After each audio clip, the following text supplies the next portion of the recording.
Welcome to the Humans of Hospitality podcast with me, Mark Cribb. And this is the week where the government's long-awaited intervention in hospitality rents was released, and it's been described almost as quite comical, really, in its likely lack of impact. It fundamentally says pay your rent if you can, don't charge rent if you don't have to as a landlord, and in essence all try and find a way through and play nicely. But basically the law and your lease is the fundamental principle. It feels like it somewhat states the obvious, and the leverage of negotiation is still very much one-sided. Watch this space to see if it changes or the potential catastrophic impact of this over the next couple of weeks. There's also been a lot of debate in the last few days around the 1 metre and the 2 metre rule, and a lot of publicity with Rishi apparently saying he would like to reduce it to save the economy. And all of these issues and many more come up in my chat with today's guest, David Abrahamovitch from Grind London, a collection of coffee shops, cocktail bars and restaurants. And it is worth noting on here that we do have a slight delay on the audio, so I do sound half asleep at times as there is a pause between David's voice and mine, just a little bit of a satellite delay with the technology we're using. So this is probably a great point to mention that you can become a supporter of the podcast on Patreon, and all money raised on there goes towards making this podcast better, with equipment and in this instance an editor who could have gone through and taken out all of those gaps. And I used to have a small crew that helped with the production of this podcast, but with all of my venues closed and income dried up, I'm now having to do it myself. So every time you hear one of those annoying gaps, just imagine what a difference your donation could have made and how much less annoying it would be if you'd done so. Thank you so much. Head over to the website to join our Patreon page, humansofhospitality.co.uk. Anyway, back to David, and his hospitality journey really started with inheriting a mobile phone shop where he loved the building, but alas, not the business. Fast forward, and David has managed to walk that tricky operational and design tightrope, where his venues are both a great stop-off for daytime coffees, but also a sit-down meal, and by night transforms into a busy cocktail bar. Not in any way an easy feat, but something that feels so effortless when it's done right, but in reality is a real challenge. Now, I personally remember Grind for some memorable crowdfunding videos and how early in its development it managed to attract significant levels of investment and expanded into some high-profile sites as a result. We touch on this cycle of raising money and investing that money, and how useful it is that they just raised funds prior to the pandemic and had not yet spent them. Albeit it is now very frustrating to have to burn through some of that cash just to keep their heads above water rather than opening and investing in new venues. We also touch on how the diversification into online retail has been helpful in keeping the business and some of the team ticking over, and David touches on his thoughts on Tronc and the furlough scheme, as well as having some great perspectives on when to reopen, rental issues, distancing, blunt instruments, targeted measures and more. I very much hope you enjoy the conversation, and if you've listened before and enjoyed a chat that I've had with someone else, please pick up your phone right now, scroll down to the review section and hit the 5-star button and click on subscribe. Just that few seconds of your time really helps me out in keeping producing this podcast free of charge. Enjoy the chat. Okay, David from Grind, thank you so much for joining me on the podcast today. Hugely appreciated. Can you just tell people listening, where in the world are you, David, at the moment? Pleasure. Thank you for having me. I'm currently sat at my dining room table in my house in Shoreditch, where I eat 3 meals a day and work at the moment, and spend way too much time sat at this same table. Yeah, is this a sort of a post-pandemic solution? Presumably, where are you normally based? Do you have a head office somewhere? Or? Yeah, so normally at the office, and obviously running around our location. So our head office is in Shoreditch. We have a coffee roastery in Elephant and Castle, and then various locations around London. So normally running around in circles. Okay, amazing. So for people that don't know Grind, can you just tell me a little bit about Grind and where you're based in the world and what you do, please? Sure, yeah. So I founded the business in 2011 when I inherited the family business effectively, which was a mobile phone retail business, which I knew that I didn't want to keep, but it had one great little shop, which was a circular building on Old Street Roundabout in East London, which was just becoming known as Silicon Roundabout, where lots of the tech businesses were moving in. And it's kind of just next to Shoreditch, which is obviously where lots of young artistic creative people are, and then just on the outskirts of the city as well. So I was very attached to the building because it'd been my dad's phone shop, and I used to work in that one as a kid and as a teenager selling mobile phone covers and stuff. So it was very sentimental, the building, and I knew I wanted to keep it and do something with it. And I felt that a really good use for the building would be some kind of coffee shop or wine bar where people would meet. So decided to turn it into a coffee shop and to copy kind of the best bits that I'd seen of the independent cafe sector, i.e., high quality coffee, flat white culture, etc. And then also kind of mix in the things that I felt that the chains did really, really well, like speed of service, having an app, high volume, etc. So that was kind of the first. That was the basic concept behind the first store. I still had a tech business which I'd founded at the time. That was still my full-time job. So it was very much a little bit of a fun side project. And then one thing led to another over the years. Nice. And that interest in hospitality, that was just from going to bars and restaurants then? It had never been a long-term thing? You knew you didn't want to do mobile phone retail, but that hadn't been a sort of a long-term plan? Or? No, not at all. This is my first hospitality job. I never even had a job kind of working behind a bar. I just, for whatever reason, ended up having other jobs when I was younger. So no, this is my first hospitality job, and it was purely opportunistic, based on the need and want to do something with this building, and feeling that no one had necessarily done this coffee thing in the way that I thought it could be done. But no, it was very opportunistic. Nice. I think it's nice when buildings inspire a solution. There's something about certain spaces. Now that you've got a few venues, can you just tell me how many you've got? But also, are they all a little bit different to suit the building, or have you got sort of one style that you roll out across the others now? So it's evolved a lot since then. About a year after we opened, we started serving cocktails in the evening. It hinged around the espresso martini, which turns out if you're making great coffee, you can also make a great espresso martini. So we became very well known for that, and that really helped to kind of establish the brand. And we then started rolling out further sites. So the first one was called Shoreditch Grind, then we opened Soho Grind, then we opened Holborn Grind, and then we opened London Grind on London Bridge. So now each site that we open, and we have 11 now, has its own name, although it's obviously part of the Grind family, and is designed.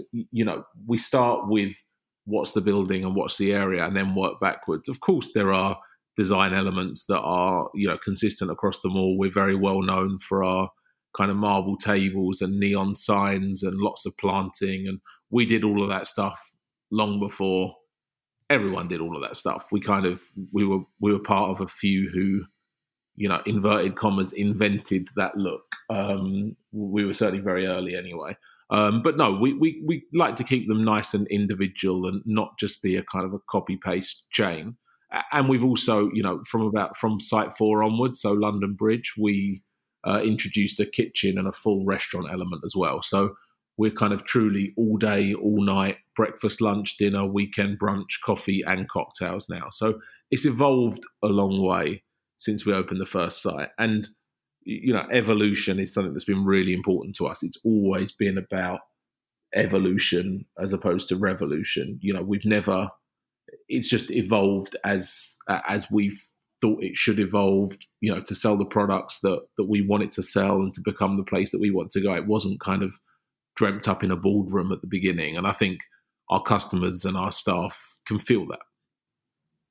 Yeah, it's a really good niche to get right, isn't it? Because there's loads of people, obviously, in the daytime coffee sector. There's a fair few people in the evening sort of cocktail sector, but very few people manage to do both, which is a great use of space and use of the building to be able to monetize it throughout the entire day.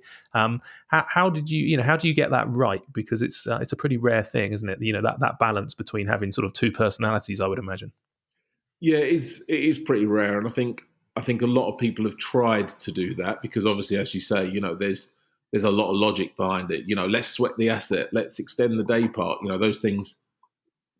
It's very obvious that it will be a good thing commercially to be able to do that, but it's quite hard to get people to get their head around coming in for a takeaway coffee and then coming back for a cocktail at night.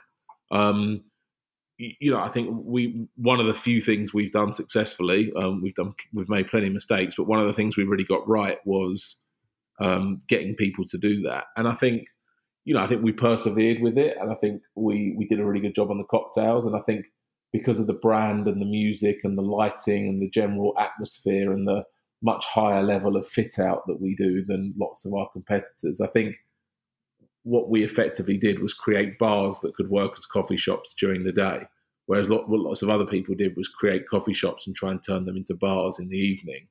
And actually, if you want to be a bar, it kind of has to be a much nicer environment and it has to be better designed and better thought out. So we end up with bars and restaurants that can also function as coffee shops, not the other way around. And I think that's a crucial difference.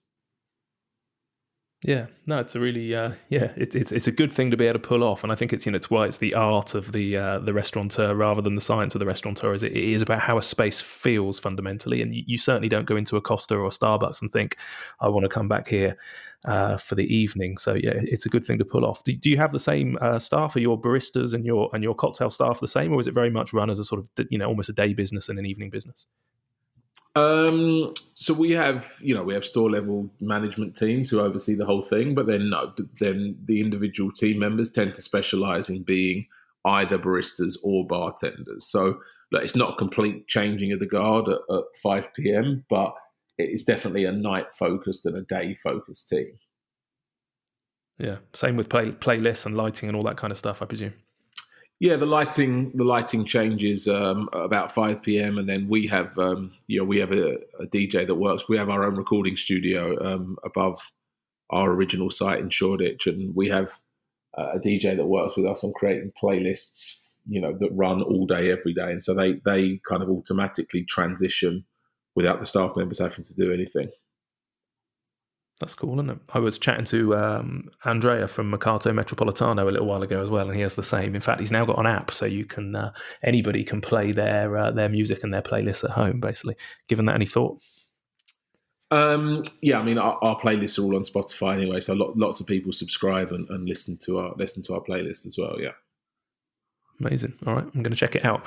And then, food-wise, so what style of food is it? Is this sort of sit-down meal kind of restaurant food, or is this more sort of daytime casual snacky food, or again all of the above?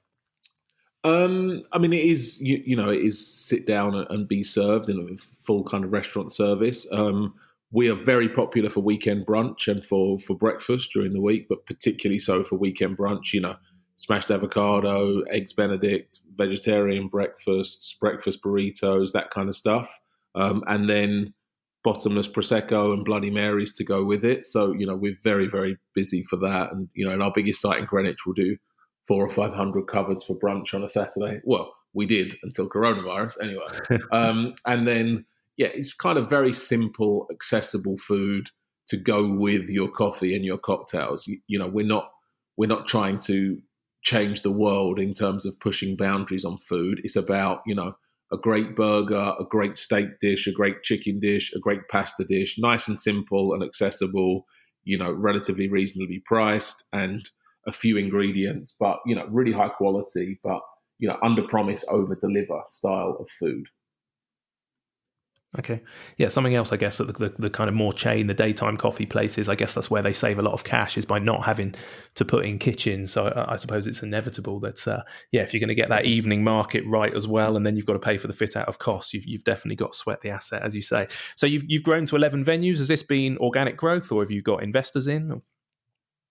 We've had some external investors from the start, some high net worth individuals, and we've done several rounds of crowdfunding. So we've raised about 7 million in total of crowdfunding from about 3,000 investors. So yeah, I think of all of the crowdfunding that has gone into the hospitality industry, we've had about half of it.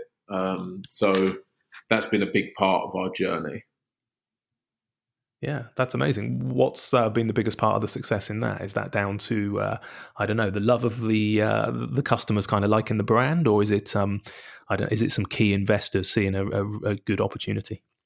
No, it's very much it's very much £500 and £100 and 5,000 and £10,000 from lots of customers. And yeah, I think it's all about the brand and the experience. We have quite a recognizable brand now, and lots of people really love the brand, and I think that plays across everything we do. And it's been a big part of the success more recently of our grind at home coffee range as well. So look, I think everything we do comes back to customer experience, which is also brand. It's kind of the same thing as brand, really, isn't it? And I think people recognised and enjoyed that, and wanted to be a part of it.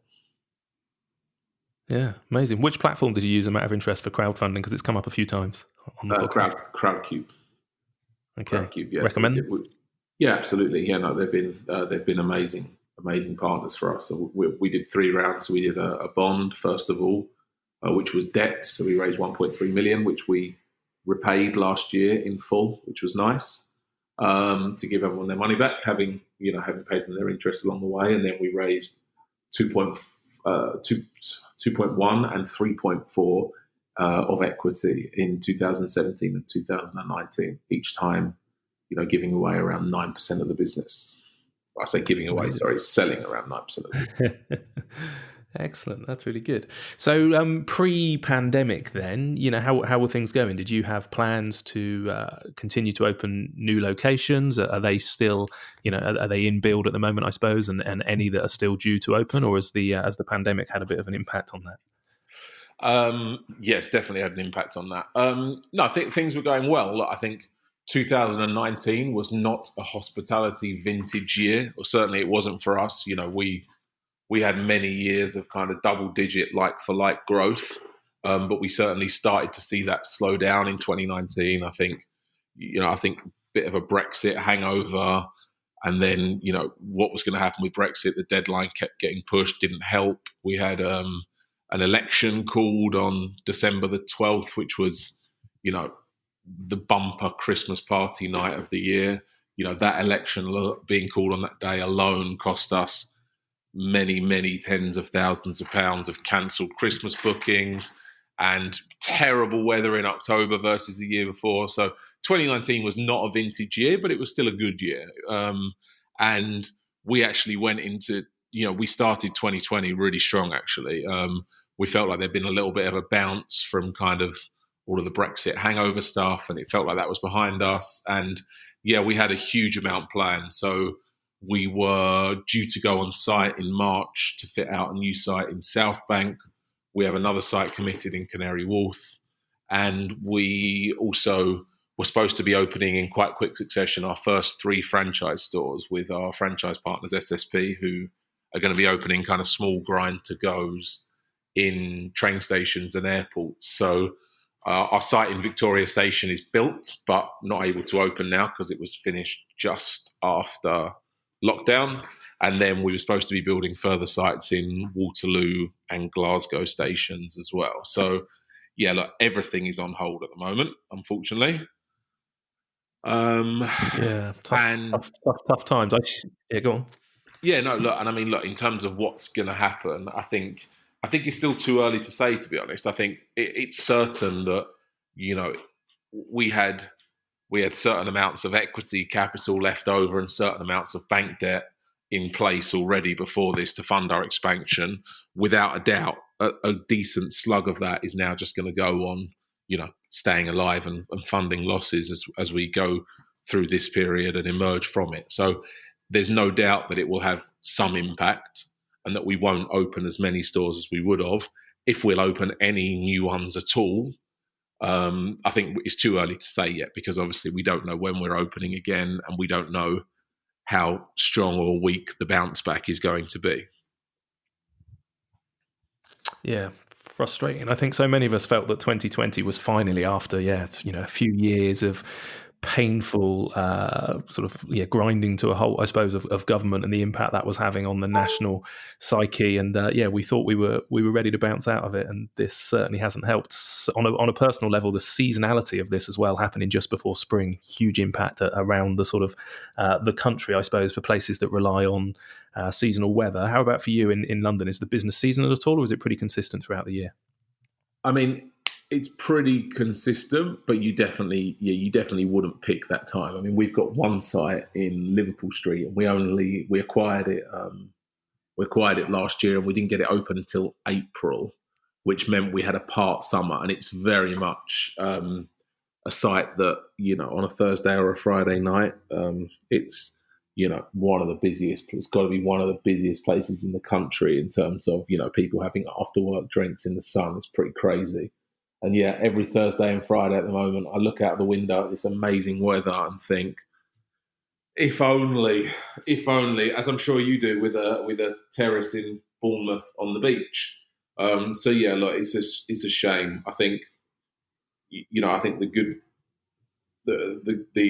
good news for us at least is that this hit after a fundraise, but before we'd spent most of the fundraise. You tend to go in cycles of you raise money and then you spend it on new sites, and then you raise money again and then you spend it on new sites. So fortunately for us, it came after we'd raised some money, but before we'd gone on site and spent it all on new projects. So that was fortunate for us, but certainly for the industry, the timing of this hitting just at the start of summer is not good. And then kind of how good the weather has been is rubbing salts in the wound, really, isn't it? Oh, it really is. Yeah, I opened a new venue last year. Similar, we opened it in June. So, June, we just spent the 30 days running around like lunatics trying to work out how to run it.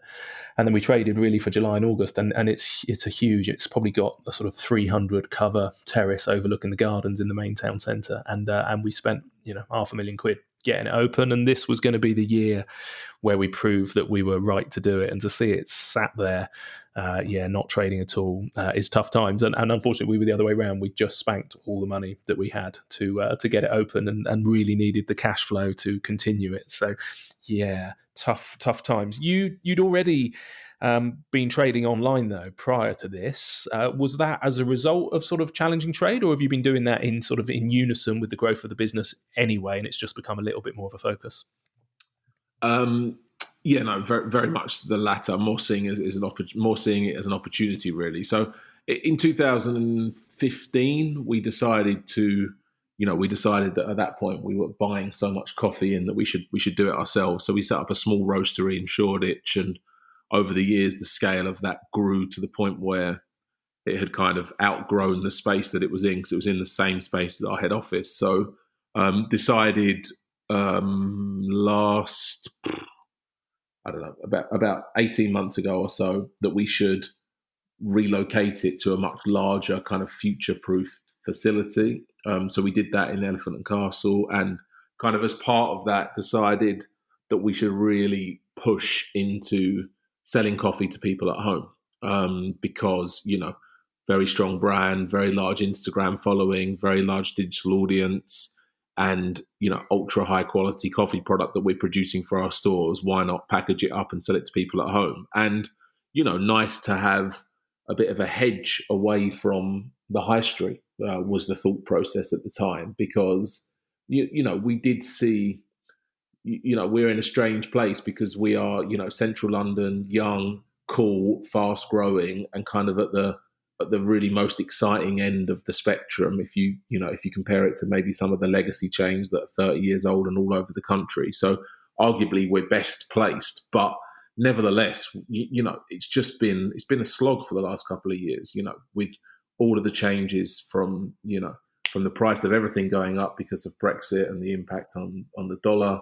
and business rates going up, and changes to London living wage, and blah blah blah. It has been, there has just been pressure. So even though we've grown sales, profitability has been squeezed for the whole sector. So we were definitely attracted to having a bit of a hedge away from away from just being exposed on the high street, which also is why we decided to look into franchising in travel locations as well, because the economics of running in an airport are just different to running on the high street. So that was the logic, and we launched our Nespresso pods. So they're our Nespresso pods. They work in an espresso machine, but they're compostable, not plastic, and they have organic, super high quality coffee, not kind of slightly lower quality coffee that you'll find in pods. So we launched all of that in January 19, and it was good, and it grew solidly, and it was becoming more and more meaningful. And then obviously, since lockdown, it has now just absolutely exploded and become a complete and utter lifeline for the business. So I'm very glad that we did that for sure. Yeah, that's good. Keep some income coming in. And am I right in saying that your coffee you can buy it in supermarkets and stuff as well? Is that just the Nespresso pods, or have you also got a ground coffee? No. We sell whole bean ground and Nespresso pods, and it's also stocked in places like Selfridges, Ocado, Amazon, and then on our website. Although the vast majority of sales, we tested with Sainsbury's for a little while as well, but our real focus and the vast majority of our sales are online directly through our website.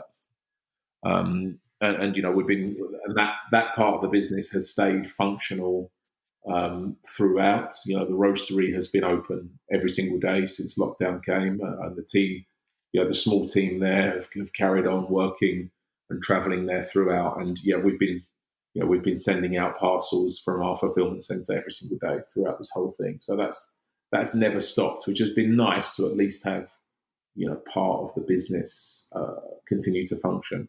We're up to about 5,000 parcels a week now, so it's become very meaningful very quickly, that side of the business. That's good. And that's something presumably you see continuing once this is over and the stores are all back open. Yeah, definitely. I don't see any reason why people won't carry on. The majority of our sales already are outside of London, so it's clearly not people who are just missing coming. It's not just people who are missing coming to our stores. I think it's just people who are, looking for an alternative to some of the bigger names and, enjoying a higher quality product. So yeah, hopefully that should continue. And, if it does continue at anything like this level, it'll certainly be transformative for the business, but which will be very helpful because obviously of the uncertainty in the high street side. Yeah. Good to diversify, and I think there's quite a lot of hospitality businesses who've taken this either as a creative opportunity to try and pivot in some way, and certainly a lot of suppliers, I think, in our industry who have always traditionally been B2B but are now doing some sort of B2C arm, a number of which I've spoken with. So yeah, I think the human race is great how it responds to these challenges and comes up with some sort of new scenario.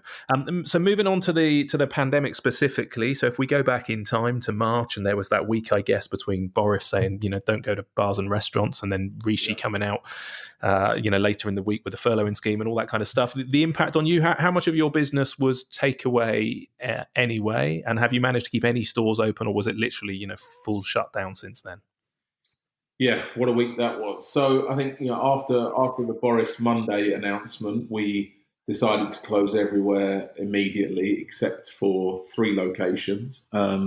We kept those 3 locations open for takeaway only, just for a few days. I mean, purely just to see how it went and to try and use up some perishable stock, really. But then on the Friday rather, when lockdown became official, we decided to close everything the next day, prioritizing the safety of our staff and our customers. And look, I think the situation then was very different in terms of it, than it is today, in terms of the fear factor being much higher then, and the risks being much less clear to different age groups and things like that. So we felt that, it was the right thing to do to close all of the stores.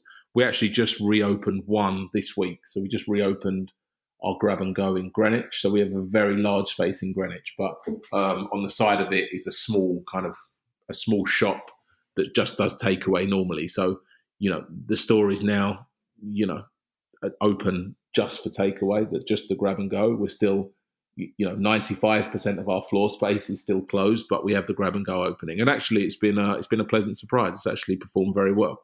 I think boosted by the good weather. So look, it's certainly nice to have at least just have something trading again, really, and have a few of the staff back to work. Yeah, I think it's exciting. And we reopened our takeaway as well a couple of weeks ago. Certainly the hotel is a bit of a drive-through that we did. And financially, I'm not sure that it makes a huge amount of sense. But emotionally, just to see chefs in the kitchen and sort of, see it fired up again as a business, because it's pretty, I don't know, it's a strange feeling seeing your venues empty and mothballed. I think I heard you say a few days ago about maybe riding around the city and seeing your closed sites and how that made you feel. It's an odd feeling, isn't it? Yeah, I mean, I've been, as I've said on a few of these podcasts and interviews in the paper and stuff. I think I've been going on bike rides pretty much every day since it began. When my hour of exercise, and it's very strange riding around central London. Just as a Londoner, it's bizarre to go stand in the middle of Regent Street and be able to just stand there in the street and not get run over because there's no cars anywhere. The whole thing, stand outside Buckingham Palace and be the only person there. It's like an abandoned film set. And then, also going and kind of looking through the windows or popping into some of our locations. It's just bizarre.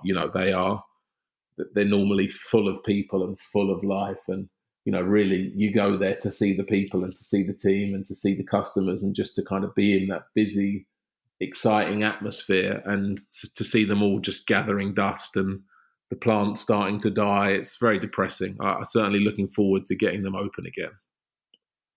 Yeah, it's an emotional thing. I went and sat in my restaurant, and it was a bank holiday weekend about 2 weeks ago, and the beach was packed. I can't remember if it was pre or post the latest release, but anyway, it was a busy evening. I think it was maybe the first weekend after we'd been partially released, and I sat in there, and it's just the first time. Normally, like you say, these spaces have got such an energy, and I thought, if the restaurant had a personality, it must be so confusing that every single day for the last 10 years, including Christmas Day and New Year's Eve, it's always buzzing, it's always full of people, it's always alive. And it felt very odd to sit there and sort of see her so quiet and think, God, she's absolutely no idea why just one day, the last 10, 11 years just stopped in an instant and nobody came back. So very odd and an emotional feeling, and I can't wait to reignite her. One of the biggest areas that I think all thought we were going to be impacted. We're a huge employer. You talked of the challenges, I suppose, in the last couple of years of the cost of running the business. We've seen some high profile businesses go under, and a big part of that is because we employ so many people, and staff costs are such a high percentage of what we do. We were all, I think, terrified for what we were going to do with our team. And even if you were well financed, I'm sure the thought of all of that cash disappearing very quickly, just paying your team to sit at home was challenging. Do you remember the night that Rishi came on the telly and announced the furlough scheme? And were you expecting that? And what were your thoughts when he said what he did? God, yeah. I mean, I don't think I will never forget. I will never forget that week. I remember it vividly. Look, I think during that week, so talking about what happened between the Monday and I think it was the Friday was when he announced lockdown. I can't remember exactly when we got the full details of the furlough scheme. I think we got the outline of it the same night as the lockdown announcement. But during that week, I mean, that was the longest week of all time, and lots of other people in other businesses that I really respect and great brands laid off hundreds of people that week, and we considered doing that, but ultimately decided that, we wanted to just try and avoid that at all costs. And, of course, the thought goes through your mind, particularly when everyone else is doing it. Is this something that we should be doing as well? But I felt that there was enough signalling in what Boris had been saying that they were going to provide some support. So we decided to hold back. And actually, we wrote to all of our staff and said, we have 300 staff. So we said, look, clearly this is crazy times. Don't worry, we're going to pay you in full for this week, irrespective of how much you've worked, because obviously lots of you have only done a few hours, and we're going to pay you in full for next week as well. An average of your last 10 pay slips or something like that. So you don't have to worry about the next couple of weeks. And because lots of our staff, they're hourly or part-time rather than full-time salaried, because they're students in bands, learning to act, whatever they might be doing. And yeah, kind of like, let's hold on and see what the Chancellor comes out with.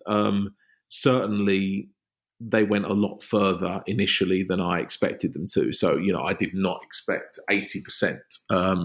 And I don't think many people did. That's almost Scandinavian level of support. So I think that was great. And I was really pleased with that. Unfortunately, that kind of started to unravel over the next couple of months because, as so often with these things, the detail is actually what defines them. And the 80% is a great headline and it's great for most industries. But unfortunately for hospitality, it excluded tronc, which is service charge. And as I'm sure and lots of your listeners may as well, but when you pay a 12.5% or 10% service charge in a restaurant, that goes into a pot and that goes to the staff. And certainly in our case, 100% of that goes to the staff. But that's part of their pay and that's part of their usual compensation. And it goes through their pay slip and national insurance is paid on it, et cetera, et cetera. So that is a big part of how they receive their compensation. And unfortunately, that was later excluded from tronc.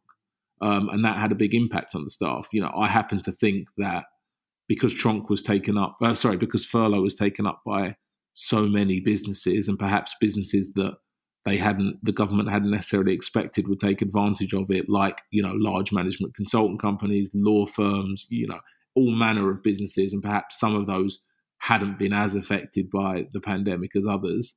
And therefore the cost of the whole thing started to swell beyond what they had thought it would. And therefore, when it came to the detailed questions of should we include this, should we include that or not, they started to say no to a lot of stuff, which I understand.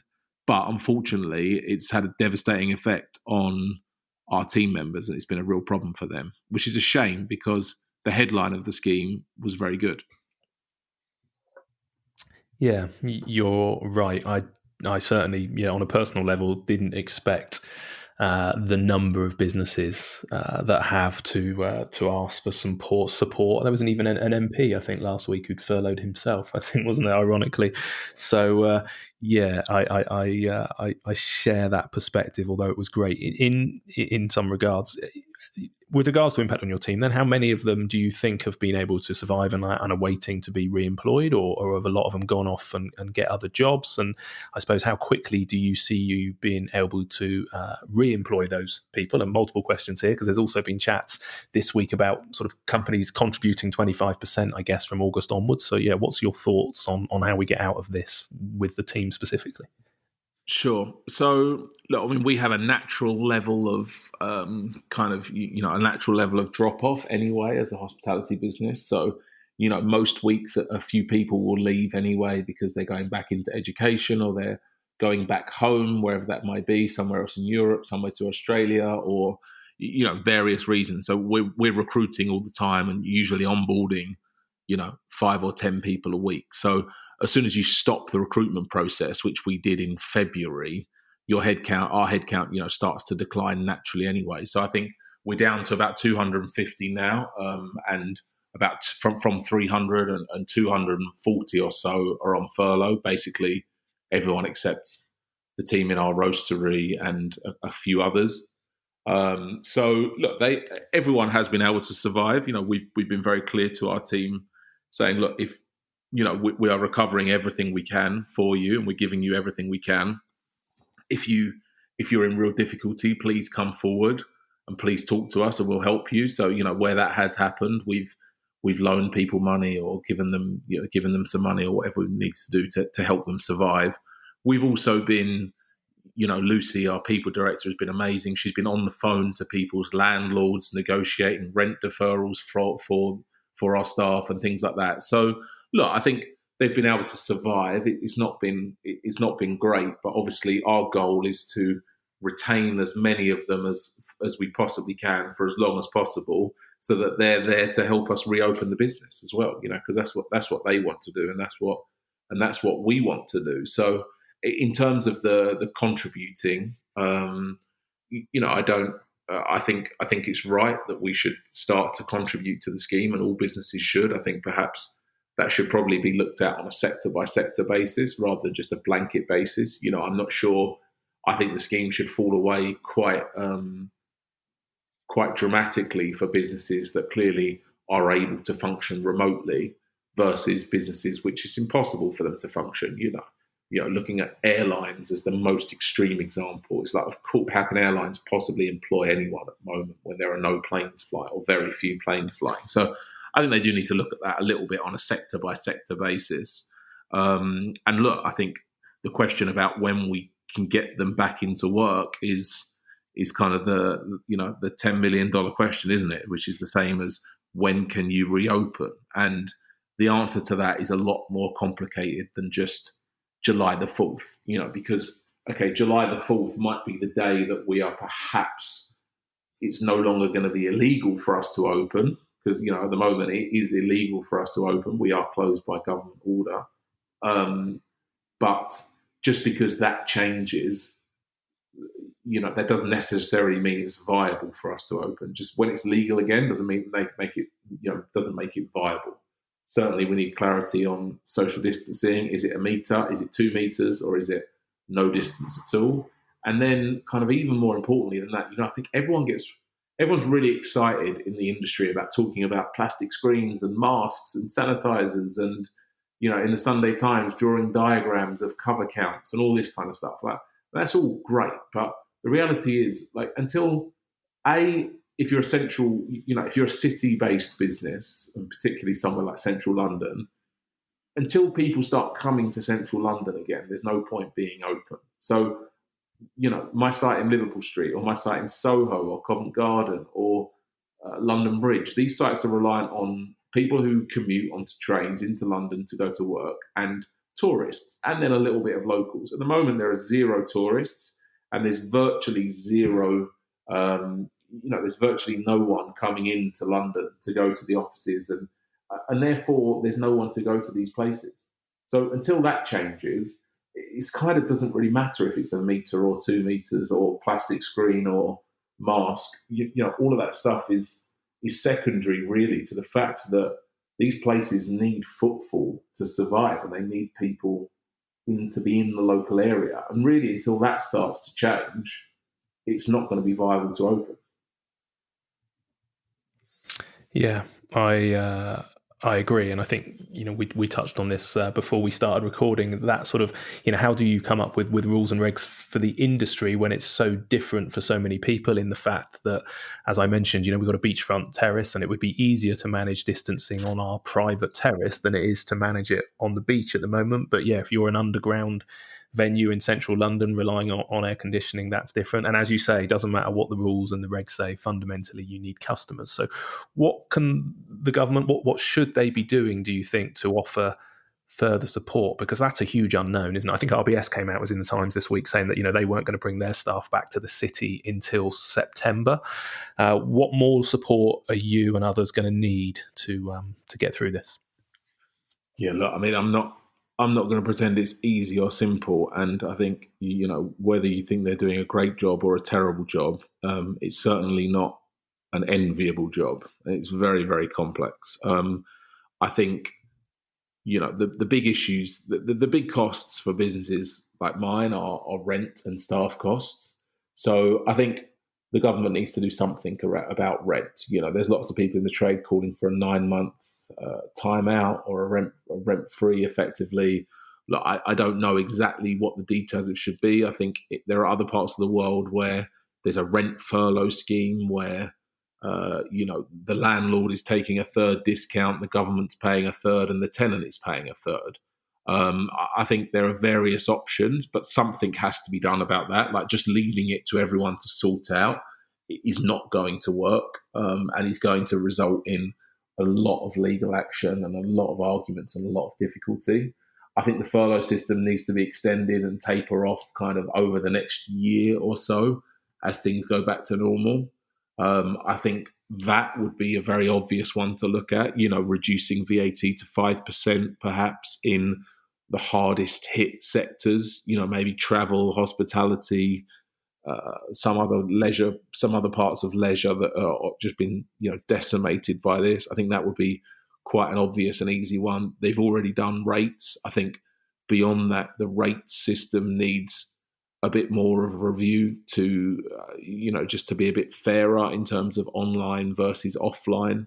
And look, there's a lot that needs to be done. I think ultimately the first thing that needs to be done is, this lockdown needs to be ended as quickly as possible, and it needs to start to move towards a place where everyone is not locked down, and different age groups and different risk groups are affected in different ways. To me, it's crazy to be locking up. I'm not saying it was crazy at the time because there was a lot of unknowns, but based on, the information that we've seen come out in the last 8 to 10 weeks, it seems a blunt instrument to be locking up all of the 20-year-olds and stopping them getting on with their lives when they are so, disproportionately affected by this. So, there needs, in my personal view, there needs to be a little bit more in terms of customizing this based on the different risk groups and those who are clearly much more at risk from this disease. Because if we don't start to move back towards reality and get normality rather, and get more of these businesses open and start generating some money, there's going to be, huge layoffs. There's going to be huge issues in terms of, just funding society. So we have to start getting back to that as quickly as possible. And I think we want to as well. I personally really want to start doing things normally again, and I think lots of others do as well. Yeah, I agree, and I think there's been some really positive news in the last few days on the infection rate, the R rate, new cases. In London specifically, again, I guess as well as different demographics of humans, it's different demographics of the country and regional areas that maybe can get released at different times. But I can't imagine what it's like being in London and realizing how small the numbers of infections are at the moment. But like you say, the blunt instrument of nigh on complete lockdown, and let's hope that as it is starting to release, and I think although the government are releasing things incrementally, I think human beings are also using a little bit of their common sense. As I said before, the beach is very busy, and from what I hear, the parks in London are very busy as well. Is that your experience? Are the public spaces busy up there? Yeah, unbelievably so. I was in London Fields yesterday, which is for some reason Broadway Market and London Fields is constantly in the newspapers. I don't know why, but it's where the photographers seem to go to take a photograph of a busy park or a busy street to put in the national papers. But yeah, it's crazy busy up there. And I think you're right. Look, I think we're all just starting to make up our own minds on this thing. In the same way that I know that it's a very poor analogy, but some people decide to smoke based on understanding the risk factors. And I think, look, while I wouldn't compare coronavirus to smoking at all, there's clearly one is an informed decision and one is an enforced decision to avoid it. And I think at some point it needs to start going towards the place where you make up your own mind based on your own level of risk that you're happy to have and your own personal risk level based on health and age, as opposed to, and it's up to us to decide how we interact and what level of risk we're comfortable with personally. I think it needs to start to move towards that rather than just this blunt instrument of complete lockdown. And to be fair, it feels like that's the government's intention as well, to start allowing us to make more decisions for ourselves rather than imposing those on us. Yeah, agreed. You mentioned this just now, and it feels like the next cliff that probably many industries, but certainly hospitality, is approaching fast. We are 5 weeks away from the next quarter's rent payments due. JD and the Time Out campaign that you mentioned, and I know UK hospitality are also looking at some sort of government support. Potentially 2 million jobs lost and 80% of the industry going under if that next quarter's rent is enforced with zero discount. What's your experience with landlords? Are you having any luck in negotiations? And what's your thoughts on what will happen if we don't come up with some sort of national framework on rents? Yeah, look, I think all in all, our landlords have been great, actually.